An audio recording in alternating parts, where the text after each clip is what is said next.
you also had a large impact in Canada, I guess, with your involvement with the hospice work. Yeah, I'm a little bit glad about that. Yeah. That's where I saw what was missing. Mm-hmm. Uh, because of my father's death and so forth, I was always interested in, what happens to help people who are dying, because I read some books by Kubler-Ross and noticed also myself, the people just don't want to be near.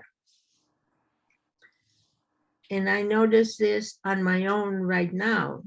Mm.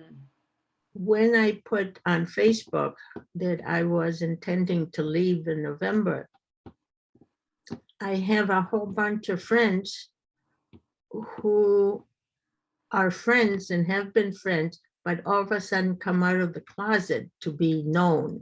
Yes. Uh, Whereas I sit in the house reading books and reading the newspaper and taking naps all day. Uh, Luckily, next week I've been invited to go to a cottage. Yes. But the isolation of somebody who is intending to die or is dying without their permission Yes. uh, seemed to be very obvious to me, even when I was younger than 40. Mm-hmm. And so I decided uh, to create a program that focused on that without having any power whatsoever, because I was not a doctor, I was not a therapist, I did not have any what they would consider training Mm-hmm. other than life awareness. Yeah. And I just offered myself to talk to people for free. And that's one thing I would encourage people to do. Go talk to people who seem to have the power and offer yourself for free to talk to them. Mm-hmm. And they will always say yes because they like free speeches. And then eventually I found a group of people that were willing to work with me. Mm-hmm. And so we started this program of uh, being present for people who were dying. Now, that dying is a word that has no meaning as well, because we're always dying. That's right. But just being present for people where usually other people would not be present for. Mm-hmm. Uh, and so I did a couple of training courses for volunteers.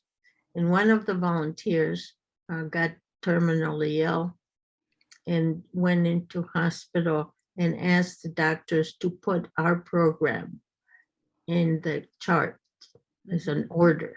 Yes. And if it's an order, then they will do it.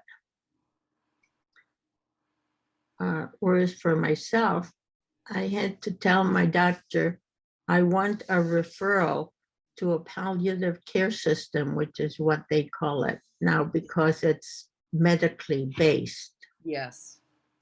And what I started was community based. Okay. Um, so my friend who was sick got us in the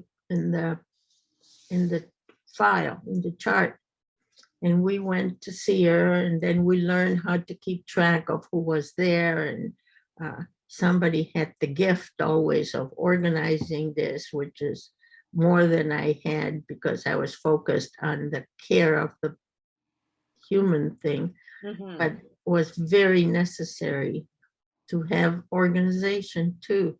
Absolutely. Absolutely. So there is no one in that hospice, which is still going on for 40 some years. Uh, when I was there, nobody was turned away. Okay. There were some people who wanted to volunteer and they spoke too much. And other people would say, no, she wouldn't make a good volunteer. Well, she may not have been able to sit quietly with somebody who was dying, but she could certainly answer the phone and take notes and all that. Mm-hmm. And she was marvelous at that. So we need to see what is not obvious in people that is also a gift.